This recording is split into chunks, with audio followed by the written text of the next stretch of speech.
by measuring those and adapting accordingly. It would be good to hear perhaps an example of where you've identified something that you should perhaps better not doing through your impact assessment methodology, and then go about adapting in accordance with that. Right, keep to 2 minutes, we'll stop there. Richard, I remember going with some of our business team at ODI to see Shriti Vadera when she was your minister 2-3 years ago, I guess, and she said we need to have a measurement system so that we can rank companies and they'll become competitive about moving up the ladder. Mm-hmm. And I just wonder whether, when you listen to these methodologies, you think we have an answer to her question, which is that we can actually start to compare companies, at least within a sector, and see who's performing well, and whether we can add it up in the way that she wanted. Perhaps the business call to action, the fact that we have 60 companies that have agreed to measure their, or to look at their development impacts, is the sort of framework in which comparable frameworks, it's no good different companies having different frameworks because they won't be able to compare, we won't be able to compete, make that league table. But perhaps with something like the business call to action, or getting a group of companies together to use the same sort of framework, which is why the transferability and replicability of these systems are so important, we'll be able to create that kind of league table. Very good. And something Miguel was saying we'll come back to, I think, later on, is that actually all the companies are using elements of all the methods in different ways for different purposes. So it's probably a bigger range than we might imagine. Helena, did you lead this Indonesian work? Were you involved in it? No, Come and I'm stand up to I'm afraid I wasn't. Although I think everyone in Oxfam is very much aware of it. I wanted to, starting by the Unilever, I wanted to, starting with our experience in Unilever, raise a couple of points here for everyone. First thing is that for Oxfam, our report, and I know it was listed as value chain footprint report. For us, is footprint is much more holistic. So what I mean by it is that we don't need to analyze only, the value chain or the impact of one product or a few products in the value chain, but much more all the elements of the company and how a business conducts, how it's conducted. And what I mean by it is that we also need to, for example, look how a company defines or interferes with the business environment. Issues such as, for instance, transparency, about reporting on key issues such as tax revenues, as we said. So, the citizens, have the right to also hold their own governments into account. But going back to the crucial point, which is putting people at the very beginning, at the very core of it, and having people as the starting point, and this is what very much we're working now at Oxfam. What we mean is that we need to start by what is important for people living under poverty, what are the different dimensions of poverty, and we, at Oxfam, we identify, or we like to think, 5 key dimensions, which are gender inequality, health and well-being, economic well-being, as much as wealth, which includes, savings and a safety net, and that future opportunity, harassment for people, opportunities and security, and finally empowerment. And what we mean by this is how the different elements of the business impact those different dimensions. So for instance, a company might impact, women's, empowering women through work and conditions of the work, but equally it might impact depending on their advertising, or marketing policies. So just as an example. And continuing on this point about people at the center, they should be at the center of people living in poverty, not only as a subject, but also in being part of the study. What I mean by that, and I think the Unilever report is a great example, is that by interviewing people throughout the value chain, but also the communities, also those people who were influenced by consumers, etc., we reach some quite striking findings like, and this has been mentioned before, that people were more affected through the distribution channel, upstream, actually twice more than on the downside, so on the value chain, on the supply chain, sorry. And also, we discovered, for instance, areas that needed more improvement, like the conditions of women factory workers. And my other two very quick comments is that there needs to be a commitment that the analysis that comes out, the findings are there to be changed. What I mean by this is that, when you engage, companies engage in the different stakeholders under the premise that we want to change things, and that analysis is going to bring about that. And that involves companies, it might involve governments, and communities. And that links to my last point, which is about it's crucial to have a stakeholder engagement, and that also involves the staff, employees, and it might be sometimes a little bit more controversial or difficult, but it's really important so people feel part of it, and have ownership of that. Okay, very good. Thank you very much. Are you kind of worried about the very quantitative approach, the very different approach in South Africa? Worry is the wrong word. Worry is the wrong word. I think that they're all very valid in their own right, but I think the company needs to, and everyone, step back and look much more at quantitative and qualitative, and you need also, to look from the business perspective to the different indicators. Thank you, Karen.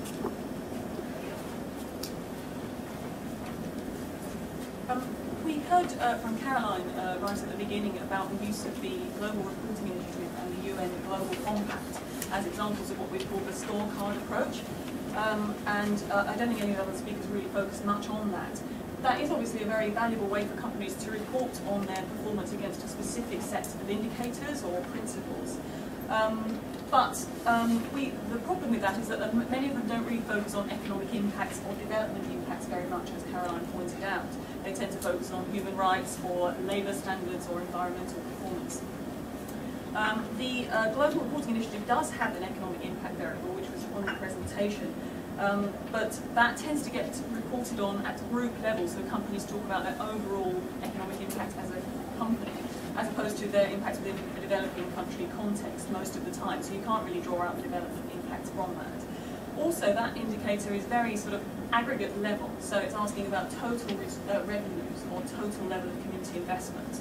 And it doesn't really enable companies to talk about specific initiatives and the impacts they've had on specific activities or parts of their business.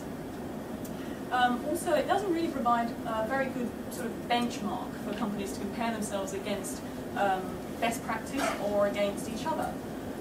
Some other schemes out there do that, like the Business in the Communities Corporate Responsibility Index does provide a sort of stronger mechanism for doing that.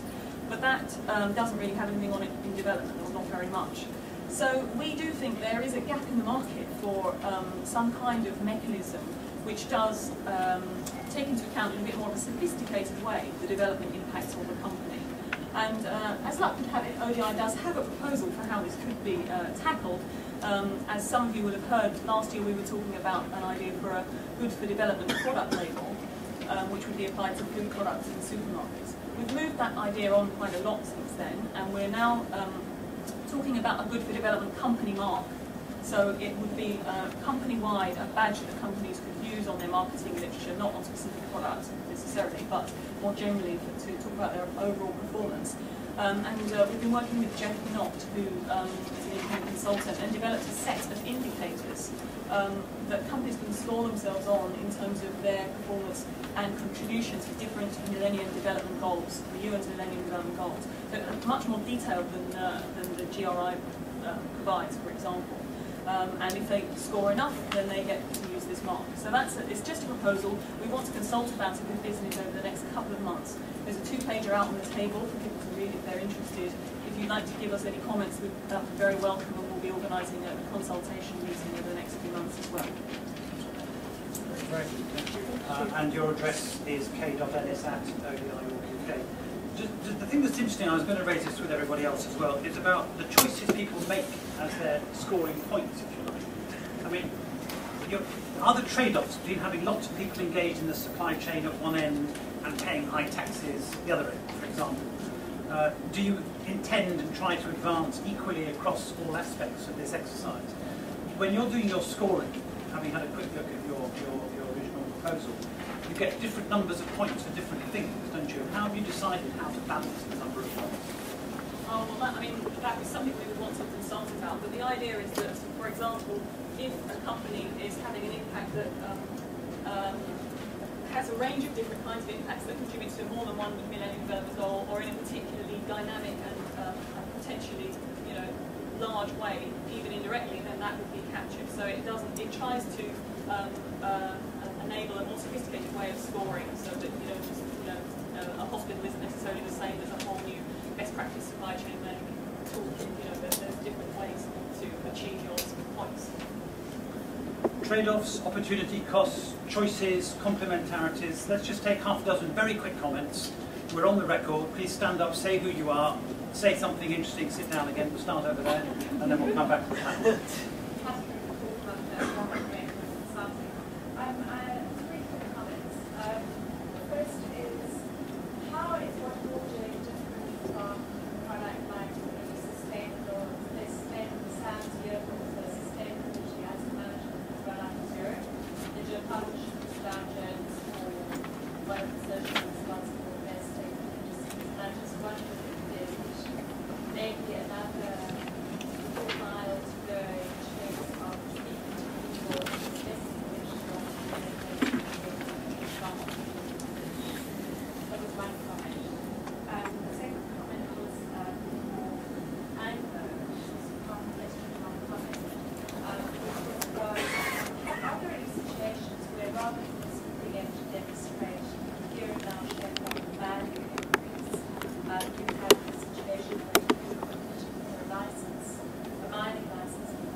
We're going to collect all these up and we'll come back to you at the end.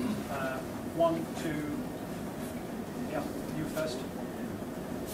The question is quite simple. Say who you are, please. My name is Christian Thomas and I'm a CSR advisor and I'm a CSR researcher as well. My question is simple and I have only one question. So there is a desire to manage things from a way of managing by numbers means that you can control things at a distance. So my simple question is, how often do you actually go and look at what is happening in your national supply chain? Has these new modes of accounting changed sort of your need to go out and look at things? Or do you feel that you have a better grasp of what is happening? And the implication that you would like them to spend time out. I didn't say that, I'm just interested in. A very good researcher. Open-ended hypothesis. Yep. Martin Roberts, Cambridge Programme Sustainability. I have a question about to the board panel about how we can promote lesson learning in this arena. And I wondered what the panel felt about the difference between a competitive league table, and a safe environment for competitors to talk frankly about the difficulties that these kind of approaches have. Is there a conflict between those two? Anybody else? Yeah, sorry. Phil Sigley. I think the gentleman at the end was from Diffit, is that right? That's right. I'm just concerned, we're talking about frameworks here, alternative frameworks, and yet the framework itself is the fabric of the country, and that's local governance to me. It's how the capacity of communities is built. Now, competitive league tables to me is just a joke, a complete joke, and it just avoids abdicated responsibility, which I think is a point made by the gentleman at Anglo American. You need to find a framework from which these other companies can grow and do their own things. But at the end of the day, the taxation comes or doesn't come into those rural communities. In my business, 3 million farmers, 20 million dependents. What do we get from development agencies? As we heard a couple of weeks ago, from another meeting, 7 billion euros of aid wasted by duplication in Europe. Now, this is the framework area that we really need to focus on. It's where the development agencies take a leadership role, not just handing over money on budget support, and not watching how it gets in and doesn't trickle down to communities themselves. What we're looking at in cocoa is possibly we take a proportion at the first international buyer level, and we say, yes, we will contribute this to infrastructure fabric of the country. But you, Mr. Development Agency, you must match and do what you said in 2005 and afterwards. And also the government of the country, through leadership, must also match as proxy for the farmers and local people. Until that framework is established, the other frameworks and competing is just a way of abdicating government responsibility, and that includes the development agency. Thank you. Do you hold companies responsible for, never mind the development agencies, what governments do with the tax money? In other words, should companies, when they're reporting, have any interest in what happens to the tax money once it's been raised? This is a popular question, particularly on the extractive industry, EITI. I think for the rural communities it's more difficult. It's government-to-government responsibility where the leadership needs to come from. And you find yourself engaged, particularly in the cocoa business, with a diverse, huge number of smallholder farmers, where you start, you can't really dictate where it's all going to come from. So at the end of the day, you do look for leadership from the UN or others if there are concerns about government. Very good. Thank you very much. Those are actually mostly questions. I think we have to be really careful in all these discussions. I keep saying this in this meeting, that this is not a rally, it's a discussion. And we want to try and push a bit on the difficulties, the dilemmas, the choices that you're making. And let me go along the panel in reverse order and start with you, Joachim. Just how do you react to the kinds of points that are being made? Well, not easy for me to react because I don't have any opportunity to make those, but from the top of my mind, I am completely against any league table. I think that league tables, at the end of the day, will become a tick boxing exercise and will compare things that are not comparable to it. So it depends on your line of business, where you operate. It doesn't really make a lot of sense to make those comparisons. Also, in terms of having a methodology that is the right one, as we've discussed, I don't believe so. That there's obviously what suits Vodafone's purposes and what suits other purposes and what suits stakeholders' purposes, and we need to try to get the maximum value to all involved. In what regards Vodafone, we started by doing this socio-economic impact assessment. We have concluded that this could be a great market research. And by doing this, not only understanding our positive and negative impacts, we could also understand where we could develop further our business. So it is suiting our purpose, and that's probably why we are going on the 9th series. So it does make sense for us. And when I share with you that I feel a certain pain by producing the CR report, I don't feel the same pain. I feel excitement by doing this sort of analysis, this sort of assessments. It's because I can see people excited in the business, because we will also understand things that we are not doing well and we need to correct, but we will also, and that is the most exciting part, we understand what we can do in order to get new revenue streams to the business and also have a complete impact on society. An example of how this can be used, I can share with some of you an example. When we were bidding for an operation in Turkey, the M-Pesa example was used, and the government, the Turkish government, is really keen and was really keen to say that that was a differentiating factor. So the fact that we try to understand the different societies where we operate, what makes sense to deploy in each society, was a differentiating factor for us. It was a Middle East company that really did the highest, but we were the license because of all the complementary information. That's it. Good. I should have said 2 minutes each. Sorry for getting run out of time now, Joachim. Thank you very much. I was trying to catch up. Yeah, so it's very good. You go.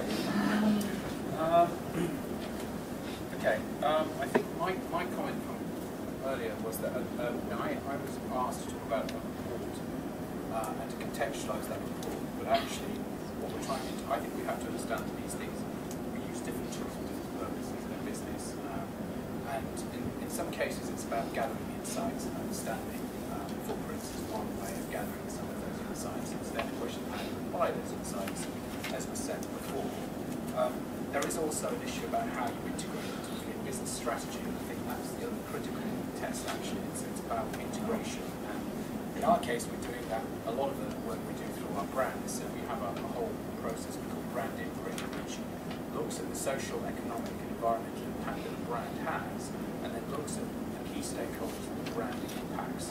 So you can start to see where some of these opportunities and some of the vulnerabilities are in terms of the impacts. What we tend to see as a business is that we see a series of vertical things which impact our long-term sustainability. So for instance, things like water, or GHS, or waste, or in our case also sourcing, ethical sourcing, longer term. So all of these things have to be built into business strategy, and you develop metrics and tools for how you can go about measuring that and how you can quantify impact within a business.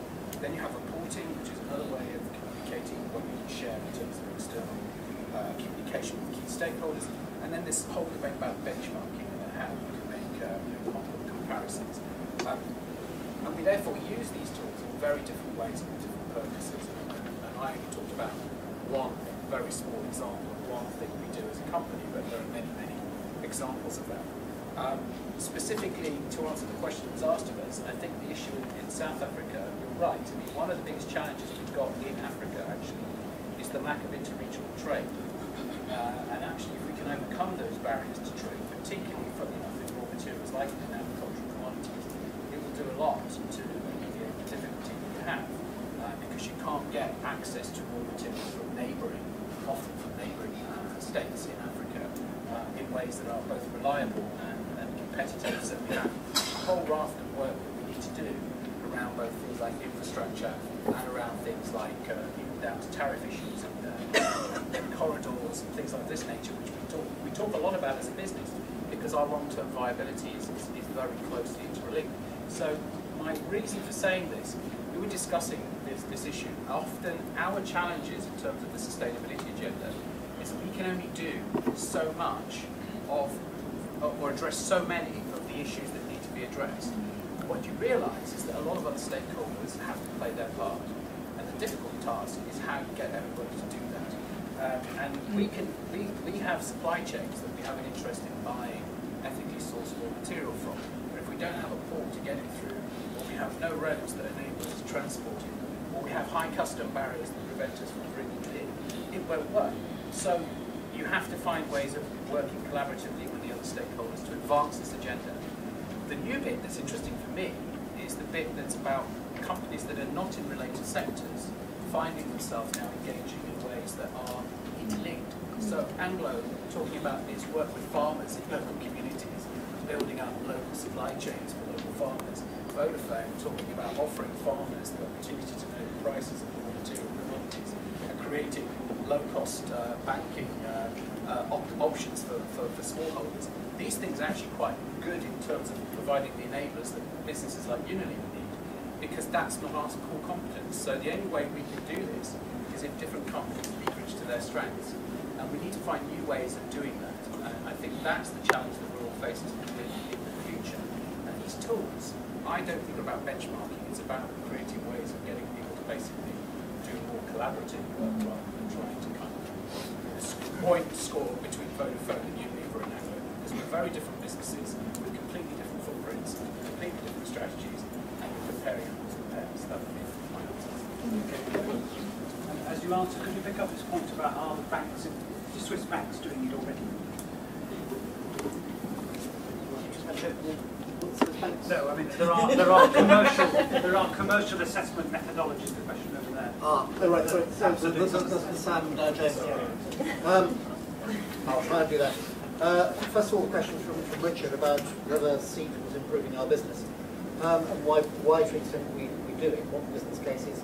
And I'd say that the business case is distinctly a license to operate issue.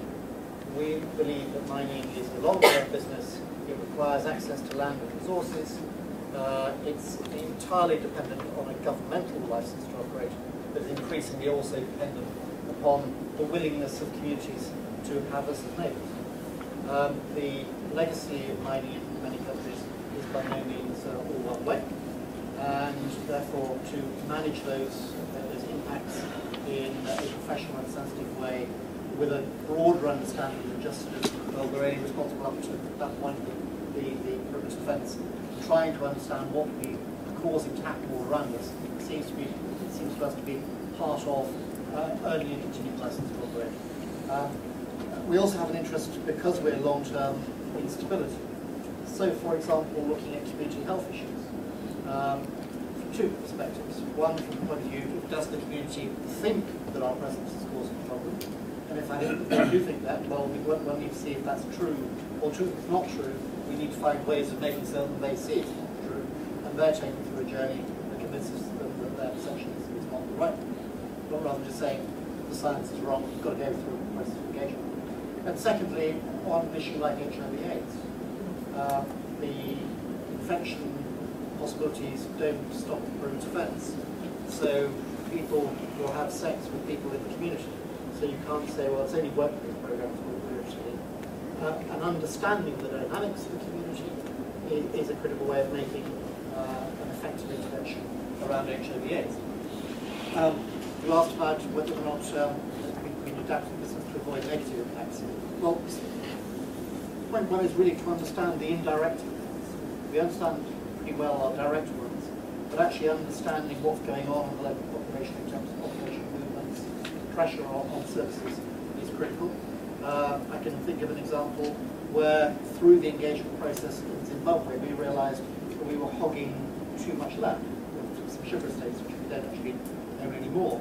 And through the process of engagement, we then granted land to the municipality so that the community's ability to expand was no longer constrained. The lady over there asked about have governments suddenly come up to us and embraced us as a partner of choice. I can't say as I've got an obvious example of that. Social performance is, on the other hand, now a key requirement for converting mineral rights in South Africa. So if you don't cap the mustard in this area, you won't necessarily get your rights converted. In Peru, we, through privatisation, acquired a license potentially to develop a project called GTI. And there, the government had been unable to develop that project for years, as it wouldn't even let them in.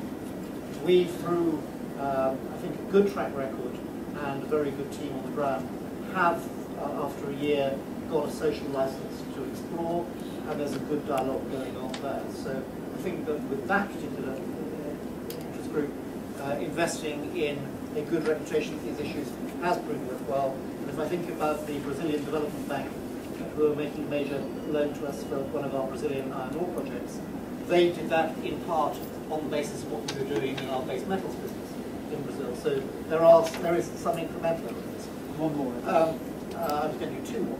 Go on, maybe two more. So let me ask you to talk about league tables, and I won't do that necessarily if you All right. Oh gosh, it's so easy. Competition versus knowledge sharing. Yes, of course, there is. When you're talking about other companies in your sector, there is an extent to which your natural inclination should be, and if not, competition authorities will be after you, to compete. And it's difficult to say, well, we can compete in this area and not in that area. On the other hand, if for our interest is that mining is responsibly done, and if we can spread good practice, that means that mining is more likely to be accepted. So you want to raise the performance of the poor performers, but you also have a desire to be seen to be a bit ahead of the curve. So through the International Council of Mining and Metals, a lot of what we do is to develop common practices and standards. But we still always straining at the leash to try and do a bit more than anyone else. And I hope that's healthy. In terms of, though, dealing with companies from other sectors, then scaling up is critically important, and you can only do that if we share knowledge through things like this and through work like that done by Business Action for Africa. And if you're going to, in a mining area, address HIV/AIDS, you can't say, well, only Anglo is going to do this. You really need to do it with other companies. And finally, since you very kindly said I could have one more discussion point, league tables. I have to say that I think that they can have some benefit.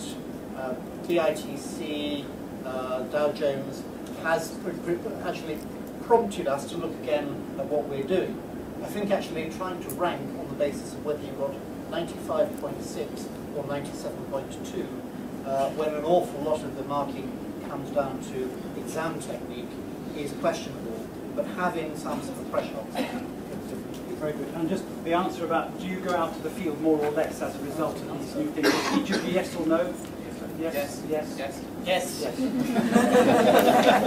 But it's very bad for the air miles. Caroline, just please, actually, one, maybe two things. I want to know, is there one place I can go to learn about all these different methods and find good references? I'm very heartened by what I've heard.